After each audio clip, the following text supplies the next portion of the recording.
In this dramatisation of the Gothic tale of a doctor whose brilliant mind gets the better of him, Michael Maloney stars as the ambitious young scientist and John Wood is the creature.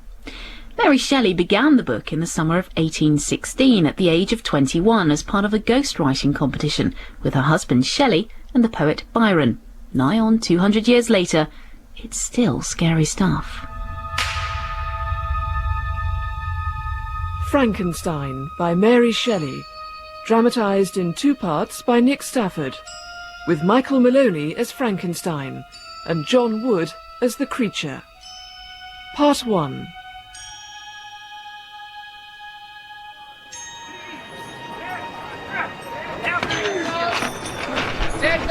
From John Walton, The Harbour, Archangel, Russia, 28th of March.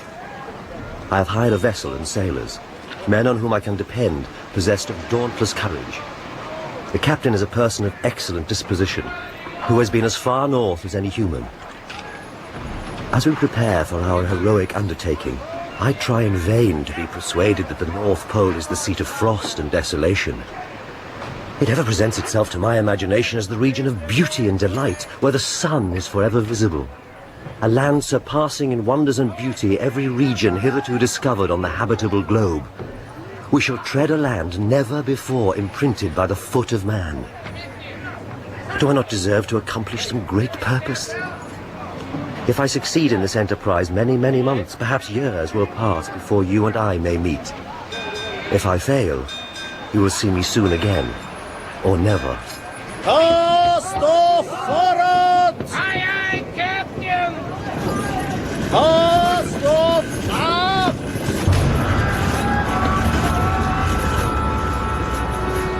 My voyage commences.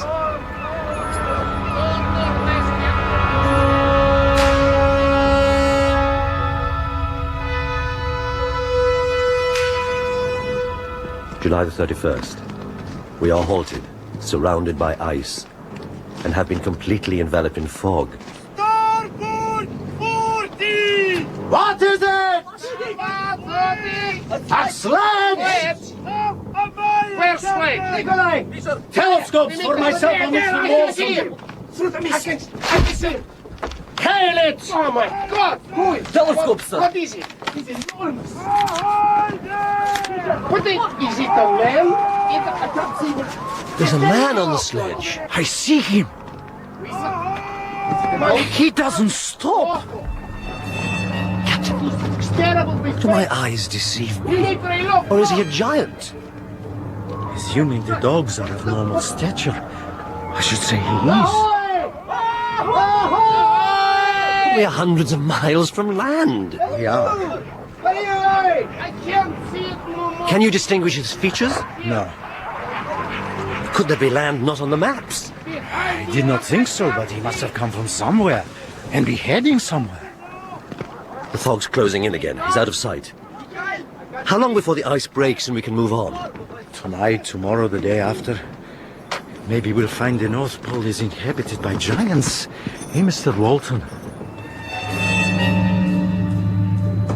August the 4th. I am in good spirits. My men are bold and apparently firm of purpose. Being icebound did not seem to dismay them. What can stop the determined heart and resolved will of man?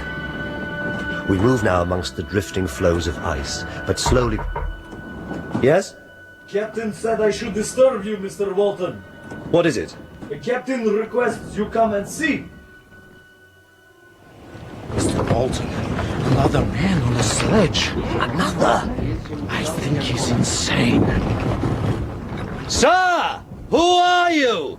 My name is Victor Frankenstein. And all I desire is that you should give me a little food. I insist that you come aboard! I cannot.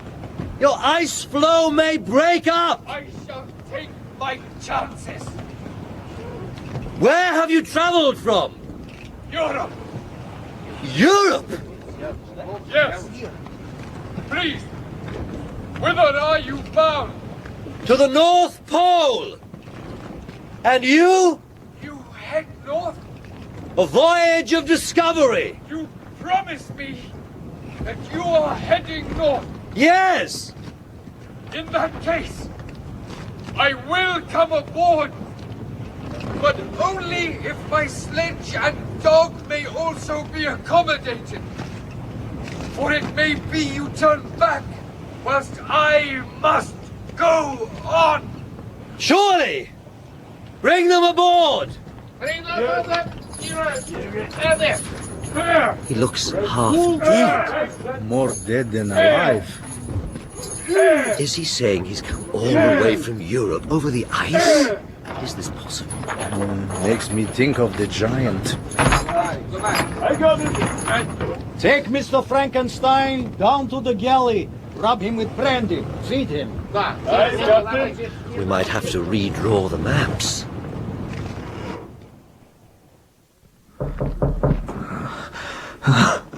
Yes? It is I, Mr. Walton. Walton. Yes, I remember. Like your men, you have many questions. It would be impertinent of me. Yet I cannot resist asking, how have you come so far? On the ice, But to what purpose? to seek one who fled me. And does the man you pursued travel in the same fashion? Yes. 4 days ago we saw a man on a sledge. Where? To the south. The demon is just ahead of me. Demon? I must go, please. I do not think you're in any condition to resume. He was traveling north. At quite a pace. He had 4 dogs. Oh, but the ice. He could also have been trapped by its breaking up. Possibly. But at the speed he was travelling, he may have kept ahead of it. At least I must be on deck to keep watch. There is always a lookout posted. They will see anything there is to see. I must know at once. Of course. You are a scientist. Yes. What do you hope to discover at the North Pole? You ask me to reveal my heart. Yes? I think I may, in that hitherto unexplored area of the globe, discover the fundamentals of nature and thus acquire dominion over them.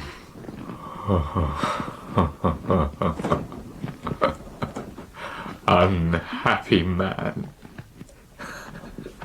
Do you share my madness?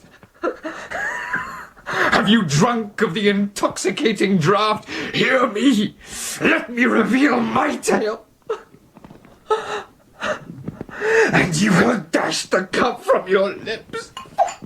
Here, brandy.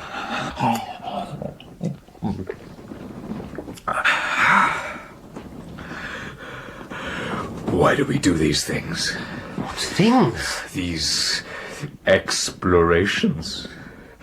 You seek for knowledge and wisdom as I once did, and I ardently hope that the gratification of your wishes may not be a serpent to sting you, as mine has been. I never saw a more interesting creature. His eyes have an expression of wildness and even madness, but there are moments when his whole countenance lights up. He must have been a noble creature in his better days. I am by birth a Genovese, and my family is one of the most distinguished of that republic. My mother's tender caresses and my father's smile of benevolent pleasure are my first recollections. With this deep consciousness of what they owed towards the being to which they had given life, it may be imagined I received a lesson of patience, charity, and self-control.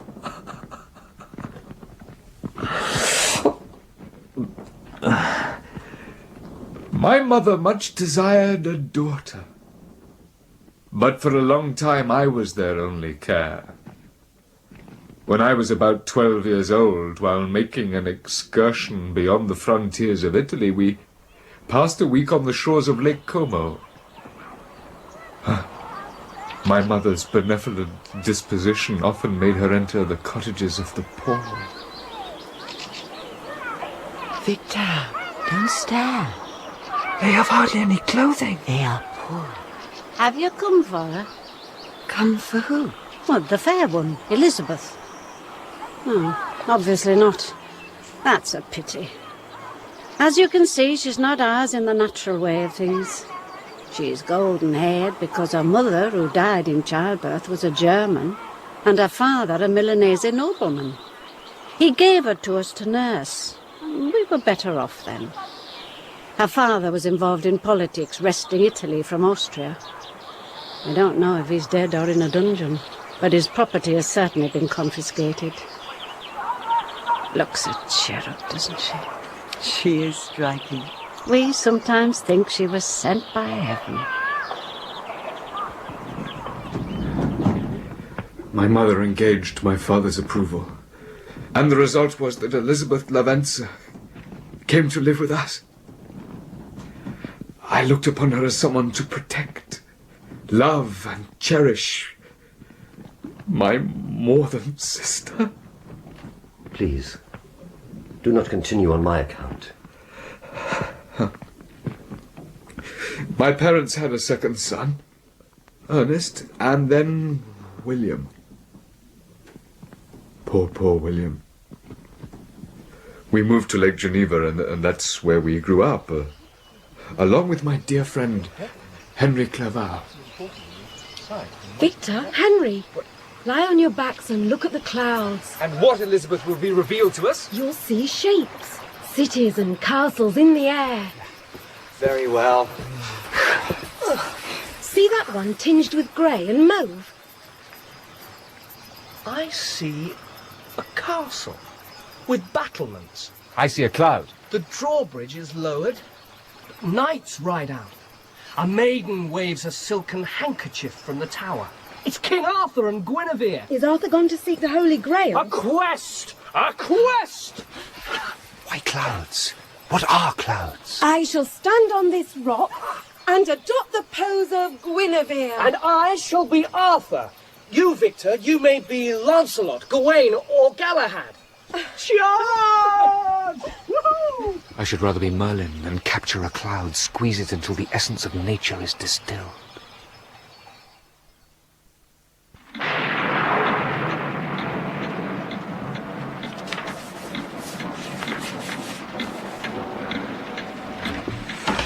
Victor? Father? What are you reading? You're Cornelius Agrippa, Father. That's not mine. No? Must have been left by the previous owner. Ah, and Paracelsus. And Albertus Magnus. You have read them? Their work looks sad now. Oh? But Paracelsus, through empirical study, pioneered the treatment of certain diseases. And also stated human beings could be produced without mother and father by alchemical procedures. Pure fantasy. And dangerous to boot. The storm worsens. Albertus Magnus must meet your approval, for he taught Thomas Aquinas. As well as teaching Thomas Aquinas, Albertus Magnus is reputed to have constructed a brazen head that could answer questions. I'm no scientist, but I know none of these gentlemen are considered valid today. Ye gods.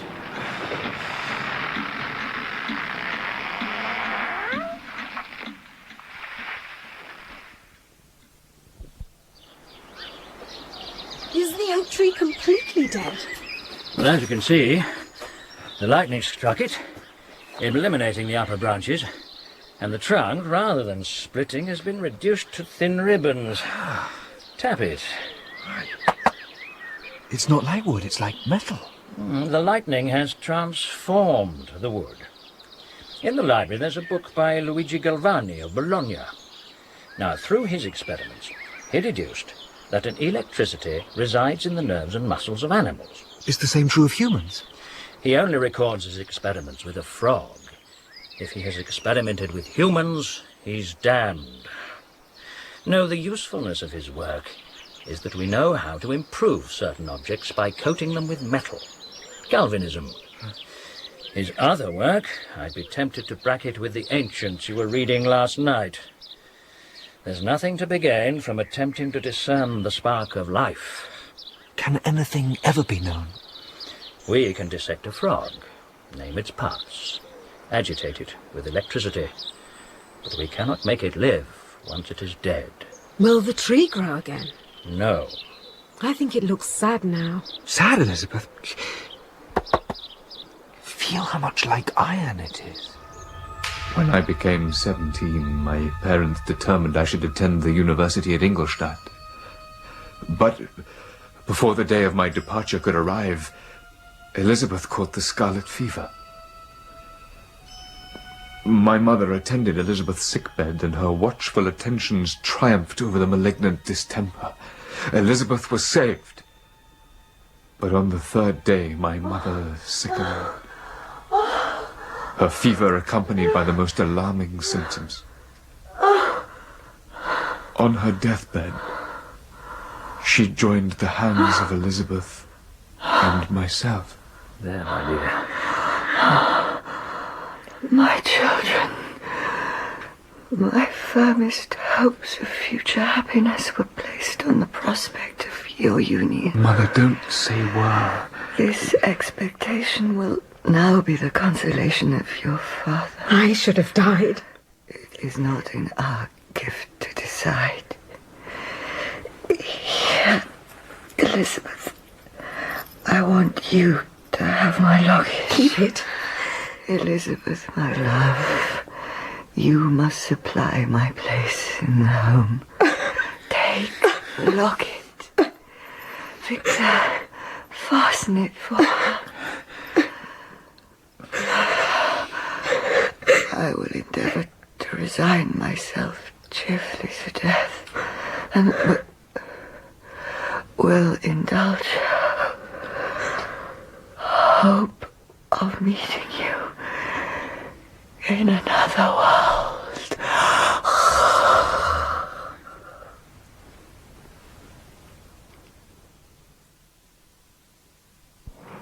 Peter, Linus, look, chaps, look, careful where you go. Come. Professor Crumpet. Yes? My name is Victor Frankenstein. I'm to be one of your students in natural philosophy. Huh? Oh, yes. What do you know? No? Of natural philosophy. The principal authors I've thus far studied are Cornelius Agrippa, Paracelsus, and Albertus Magnus. Who? Oh, Cornelius Agrippa, Paracelsus... Yes. I wasn't asking you to repeat them because I haven't heard of them. I was expressing surprise. Have you really studied these men? Yes. And you believe in them? Their findings are nonsense. Every minute, every instant you have wasted on those books is utterly and entirely lost. You've burdened your memory with exploded systems and useless names. Good God, man! In what desert land have you lived where no one was kind enough to inform you that these fancies, which you've so greedily imbibed, are 1,000 years old and as musty as they are ancient? I little expected in this enlightened and scientific age to find a disciple of Albertus Magnus and Paracelsus. I wouldn't describe myself as a disciple. My dear sir, you must begin your studies entirely anew. Here, I shall write a list of books you must procure and read for when I begin lectures next week. Alternate days myself and Professor Valdum on chemistry. Now then. Professor Krempe was a little squat man with a repulsive countenance, who did not prepossess me to become his disciple, but partly from idleness and part curiosity, I went into the lecture room to hear his colleague, Professor Valdum. The modern masters of chemistry promise very little, apart from the knowledge that metals cannot be transmuted and that the elixir of life is a chimera, that is, an idle or wild fancy. But the ancient philosophers, whose hands some profess seemed only to dabble in dirt, performed miracles. For they penetrated into the recesses of nature to show how she works in her hiding places. They ascended into the heavens. They discovered how the blood circulates and the nature of the air we breathe, they acquired new and almost unlimited powers, mocking the invisible world with its own shadows. Those were men to whose indefatigable zeal modern philosophers are indebted for most of the foundations of our knowledge.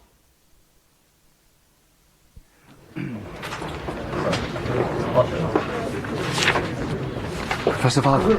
Yes? My name is Victor Frankenstein. Ah, you're the young gentleman who sat open-mouthed. I hope I did not appear to be rude. I preferred your response to that of the young man who fell asleep. I cannot imagine anyone falling asleep. The young man behind you did. What you said about the ancients. I have felt that. I must admit I'm prejudiced against modern chemists. There are some worth studying, but for their detail, not their philosophy. I should be grateful if you can guide me in advancing my knowledge. Oh, I'm happy to have gained a disciple. Chemistry is that branch of natural philosophy in which the greatest improvements have been and may be made.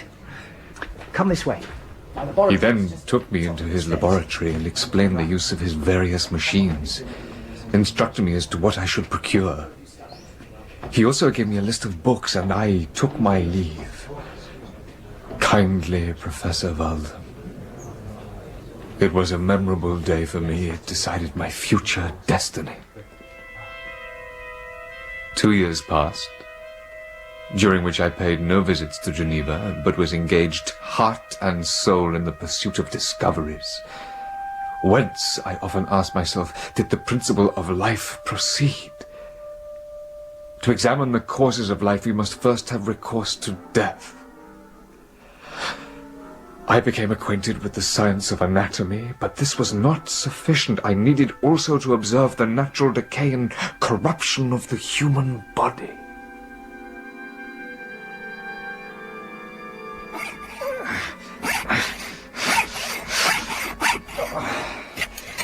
Don't stop there, Frankenstein. I need a lantern. You want us to be caught here? I can't see what I'm doing. Let me take over. Our friend had a thick head. No, you'll damage him. Help me turn him over so I can start from the back.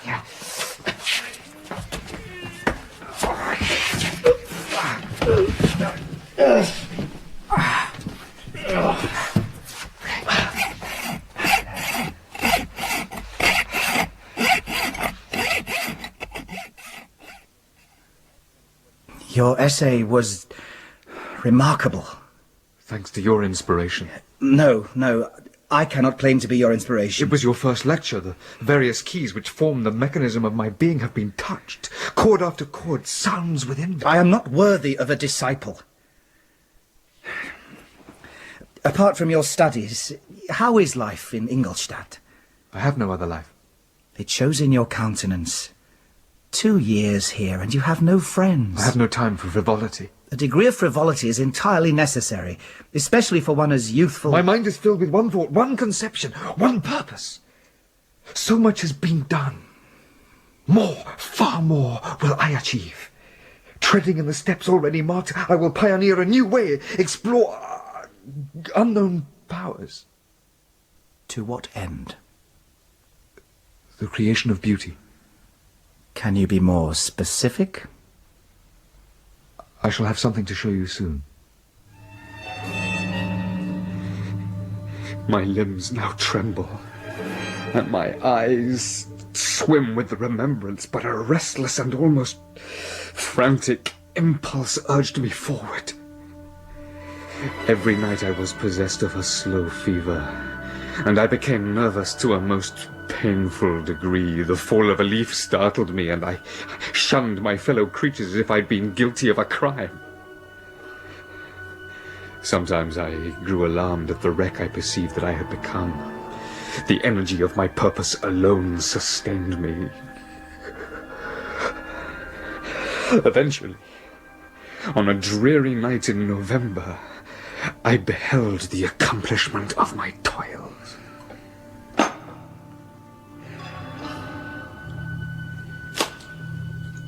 I collected the instruments of life around me that I might infuse a spark into the beautiful yet lifeless creature I had created. Damn. Who is this? A message from Professor Waldman, Herr Frankenstein. He invites you to dinner. Go away! Sir? Tell the Professor I cannot accept his invitation. Tell the Professor I'm almost finished. Yes, sir. More. I have made you, and you shall live.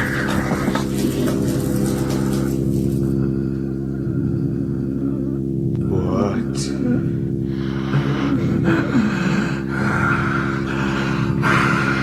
His eye opens. His eye opens, yes. Yes. He lives. He lives. Rise! Rise! Just walk! Come! Walk to me!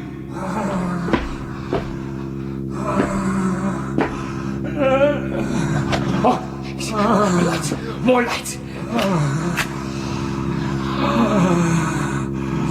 Oh, ye gods! What have I made? You are meant to be beautiful, but you are foul! Keep away!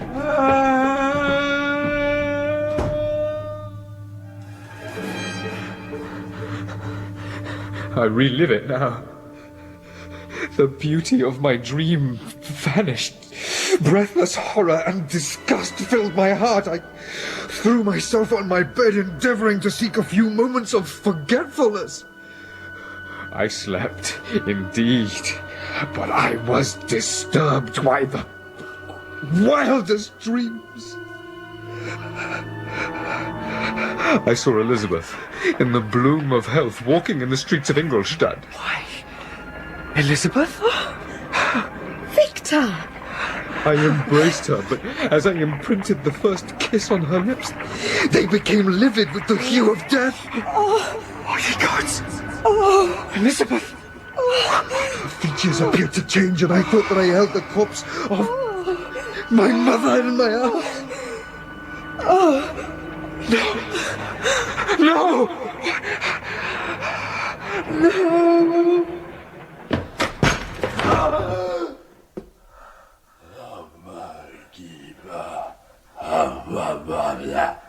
What was that? Away!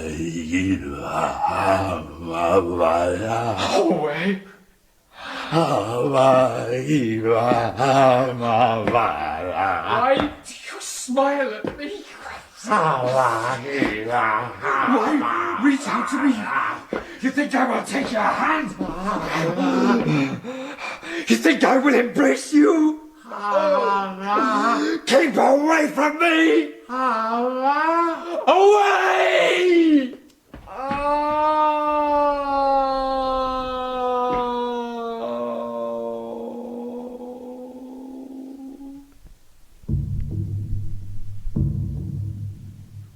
I took refuge in the courtyard of the house.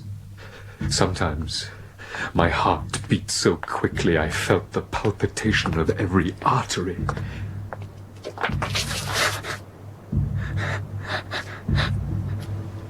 And I feared each sound as if it announced the approach of a demoniacal corpse to which I had given life.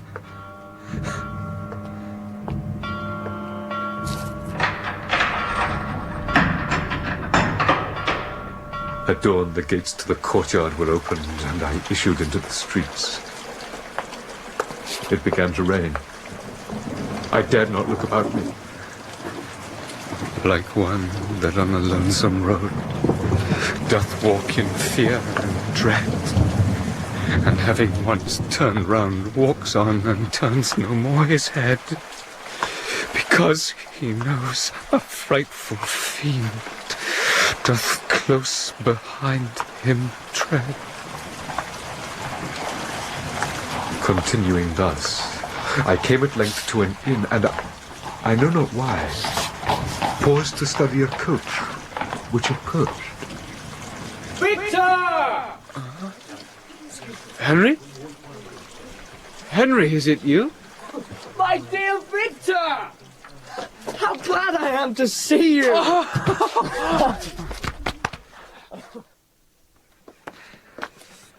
You may easily believe how great was the difficulty to persuade my father that all necessary knowledge was not comprised in the noble art of bookkeeping. But his affection for me at length overcame his dislike of learning, and he has permitted me to undertake a voyage of discovery to the land of knowledge.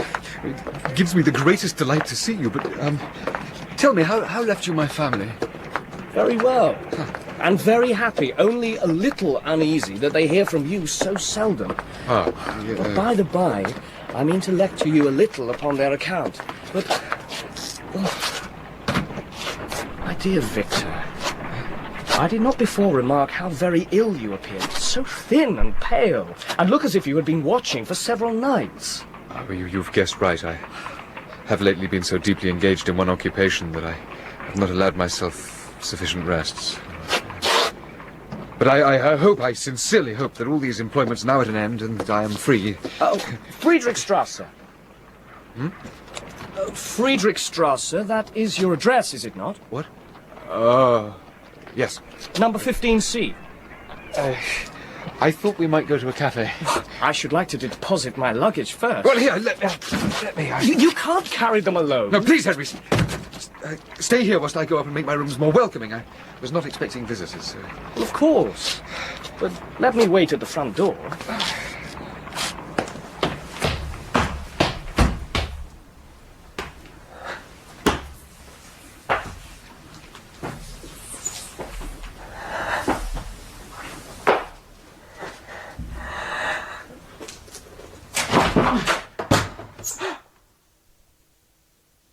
He's gone! He's gone! Oh, good! Yes! Very good! Never return! God! Henry, come in! Come in! Our neighbor, I expect! Well, and what experiments have you been performing with this equipment? Experiments is too fine a description. I've been merely dabbling. Even to my untrained eye, it appears too sophisticated to be employed in dabbling. Oh, Henry, you don't know how good it is to see you. Victor! What for God's sake is the matter? Do not laugh in that manner. I'm only fatigued. What is the cause of all this? Hey! He? Well, there's no one else here. Who is he? Hey! Oh, Henry! Save me! Save me! Save you from what? From who? Hey! Hey!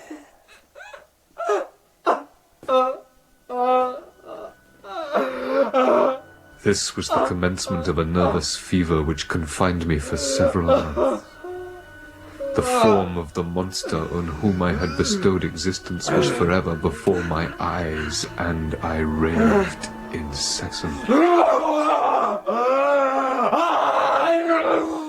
Victor!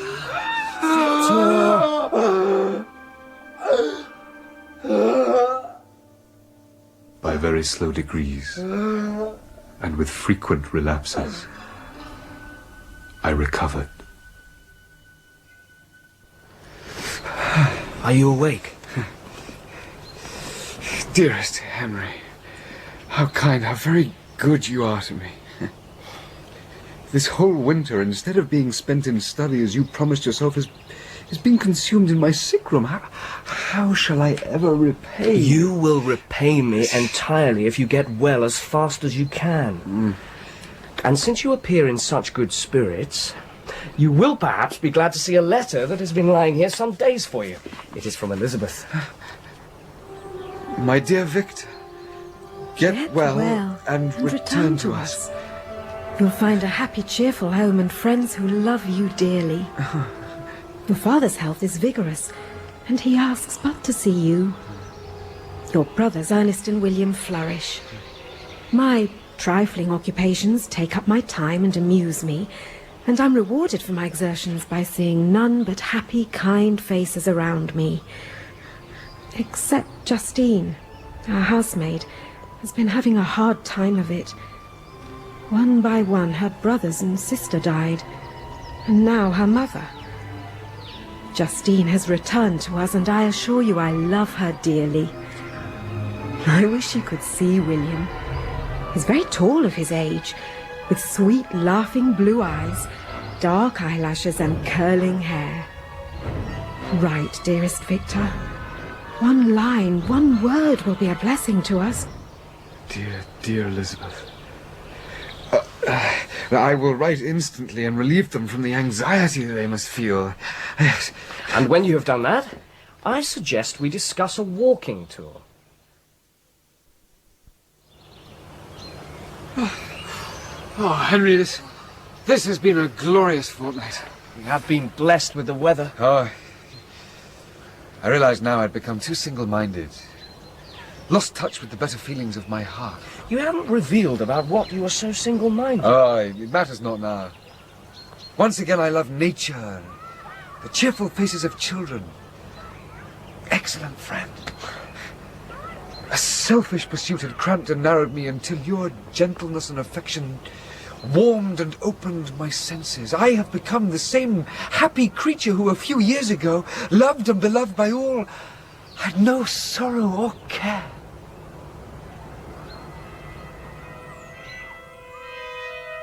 On our return, a letter from my father. My dearest Victor, William is dead. About 5 in the morning, I discovered my lovely boy stretched on the grass, livid and motionless. I carried him home. It will do no good.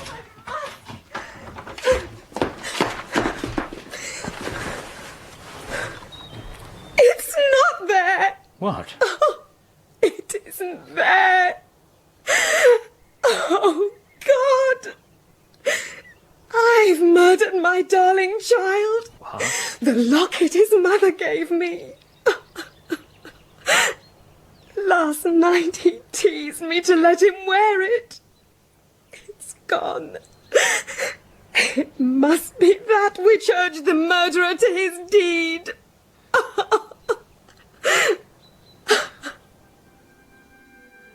My journey home was very melancholy, and when I drew near my native town, fear overcame me. I dared not advance, dreading 1,000 nameless evils. Stop the coach. We're not inside the town gates yet. I don't need you to tell me where I am. I shall continue on foot. As you wish.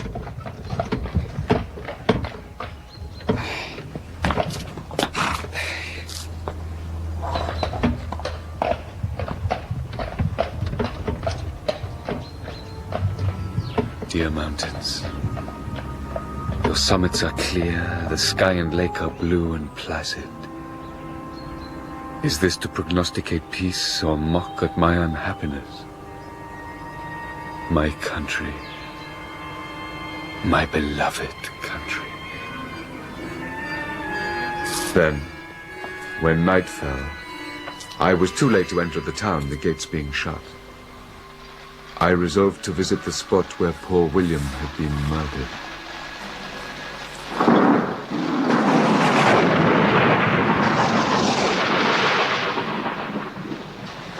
William, this is thy funeral. This is thy dirge.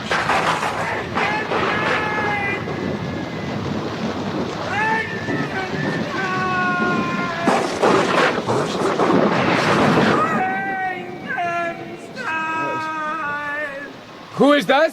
Frankenstein! Frankenstein! It's peace. Frankenstein! What do you hear? You will discover. You come to mourn your brother. How do you know? No! No! It cannot be! Can it? No!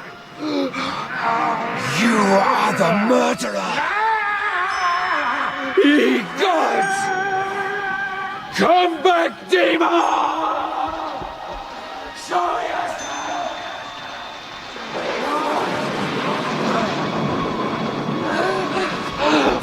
There! Among the rocks of Mont Salef. He reaches the summit and disappears! Here to there in a flash of lightning. I made him well! Too well! What have I done?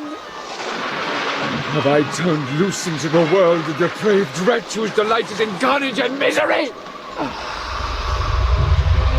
What have I done?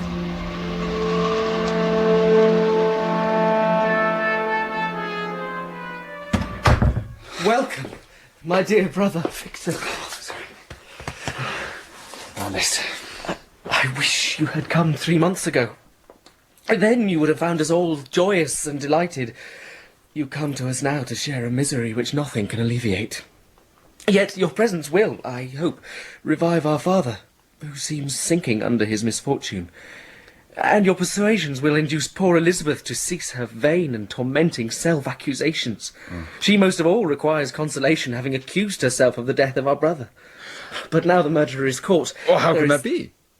He was free last night. Who pursued him? It's impossible. One might as well attempt to overtake the winds. I do not know what you mean.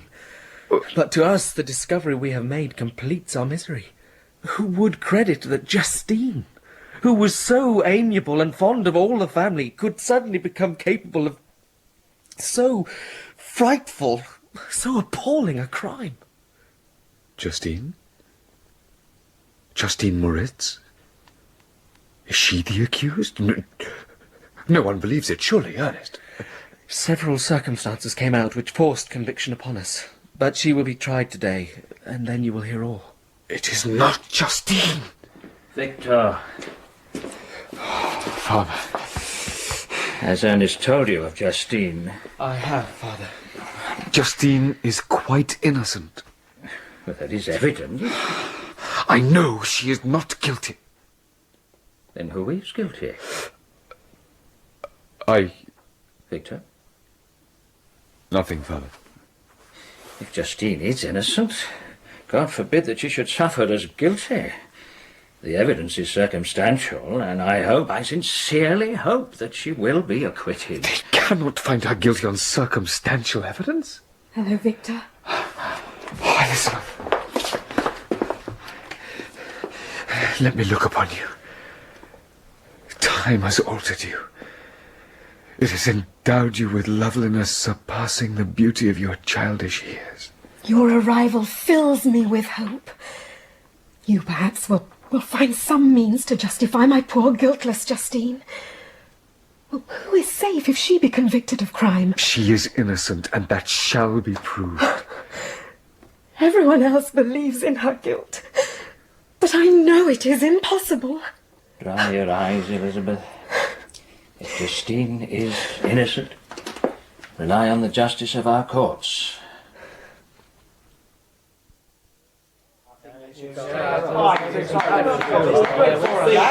Justine Moritz, it is charged that on the... I was walking not far from the spot where the child was found when I saw the accused. I asked her what she did there, but she could only utter unintelligibly. Yes, I do also work at the house. She returned about 8 o'clock in the morning. I asked her where she had passed the night, and she replied she'd been looking for the child.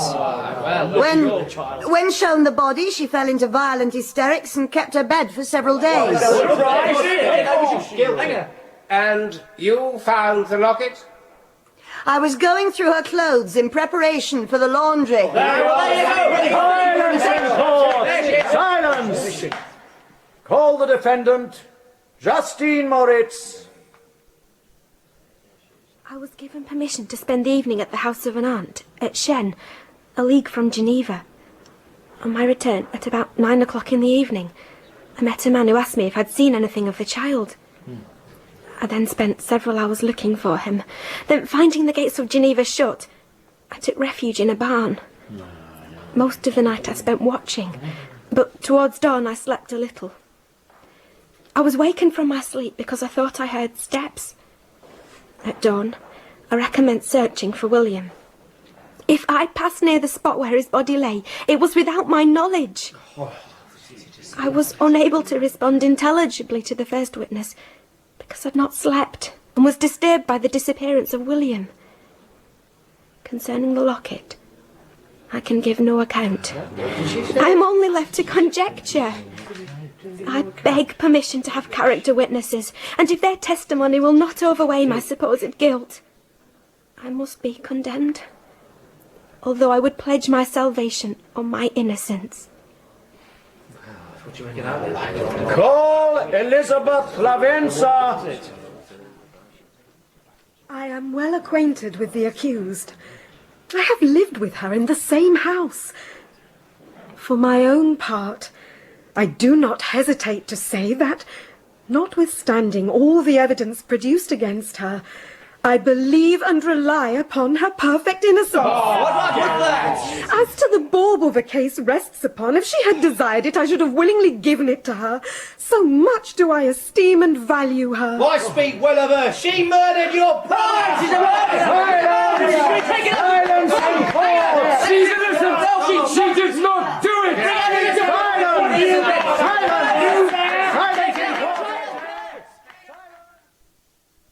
Having passed a night of unmingled wretchedness, the next morning I went to the court for the verdict. You are Victor Frankenstein, are you not? I am. She confessed in the night. Confessed? Justine Moritz is condemned. Her confession was hardly necessary, but none of our judges likes to condemn on circumstantial evidence alone.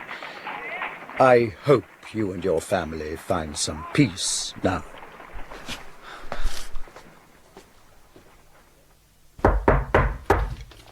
Yes? A message from the jail, sir. Justine Moritz humbly requests a visit from Mistress Elizabeth. Thank you. No reply. You can't go. Do not know what to do. It's Justine. Well, I leave it to your judgment and feelings. Thank God your mother isn't alive to witness this.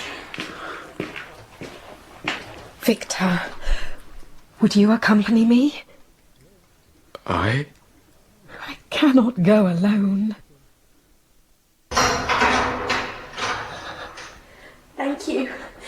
Thank you both for coming. Oh, Justine, why did you rob me of my last consolation? I relied on your innocence, and although I was then very wretched, I was not so miserable as I am now. And do you believe that I am so very, very wicked? Do you also join with my enemies to crush me? To condemn me as a murderer? I am not one of your enemies. I believed you guiltless until I heard you yourself had declared your guilt. I confessed a lie. I confessed that I might obtain absolution. Ever since I was condemned, my confessor has besieged me. Your priest? He threatened and menaced until I almost began to think I was the monster he said I was. He threatened hellfire and excommunication in my last moments if I continued to deny. What could I do? In an evil hour, I subscribed to a lie. I will proclaim, I will prove your innocence. You shall not die. I do not fear to die. That pang is past. They would have found me guilty without my confession. Dear sir, you are very kind to visit me. You, I hope, do not believe I am guilty. No.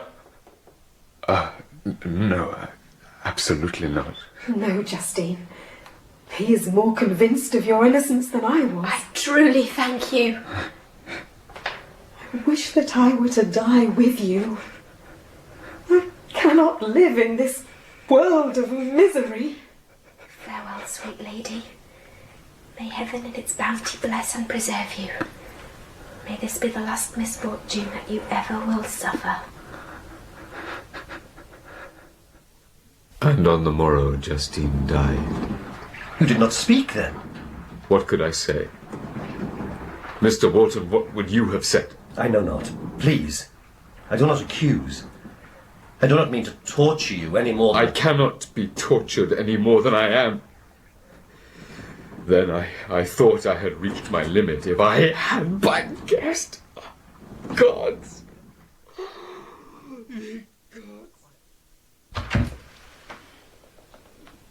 Elizabeth? Elizabeth? Here. Why do you sit in the dark? It suits my mood. When I reflect on the miserable death of Justine Moritz, I no longer see the world and its works as they before appeared to me. Please. I feel as if I were walking on the edge of a precipice, towards which thousands are crowding and endeavouring to plunge into the abyss. Father needs William it. and Justine were assassinated, and the murderer walks free. We retired to our house at Belrive.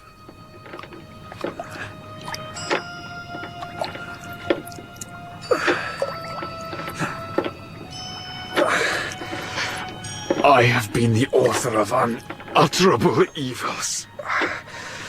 The monster I have created will perpetrate more wickedness as long as anyone I love remains. I shall live in fear.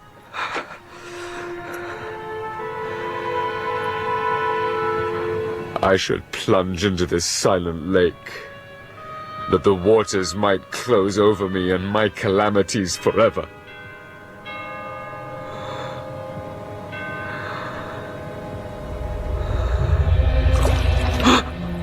Who's that? My mind must clear my mind.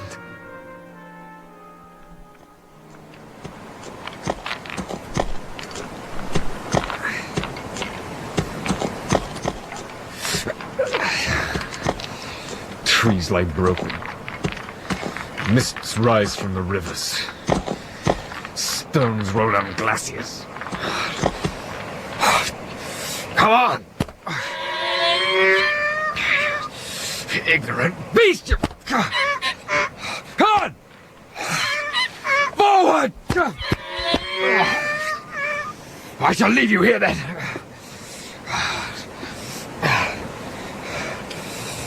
Go! Watch me, mule! See me traverse the ice!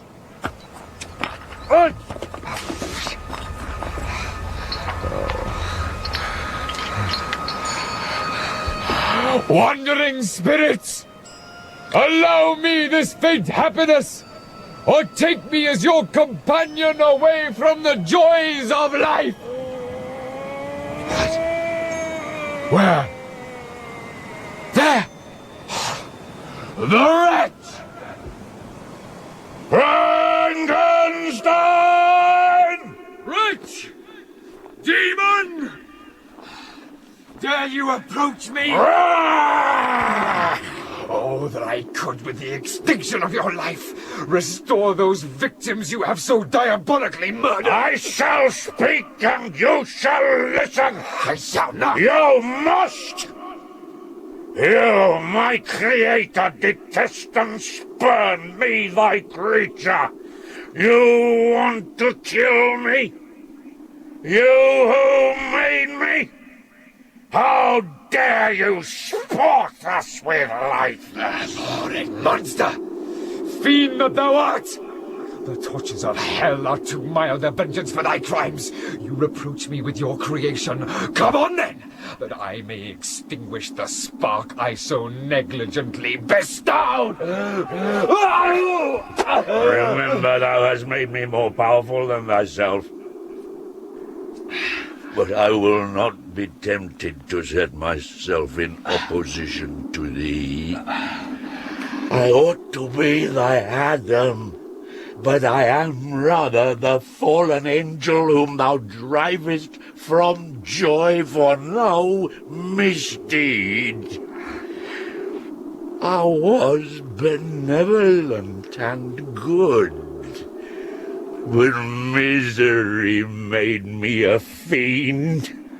Make me happy, and I shall again be virtuous. Leave my sight. Do your duty towards me, and I shall do mine towards you and the rest of mankind. If you will comply with my conditions, I will leave you at peace. But if you refuse, I will glut the maw of death until it be sated with the blood of your remaining friends. Cursed be these hands that formed you!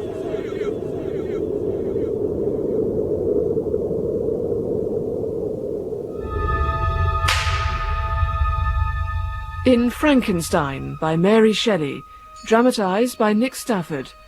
Frankenstein was played by Michael Maloney, the creature by John Wood, and Walton by Philip Joseph. Elizabeth was played by Janice Chambers, Clerval by Paul Panting, Alphonse by Ted Richards, and the captain was Neville Jason. Caroline was played by Frances Jeter, Justine by Deborah Berlin, Kremper by Don McCorkindale, and Valdem by Malcolm Ward. Other parts were played by Peter Kenny, David Jarvis, and Margaret John, and the director was Claire Grove.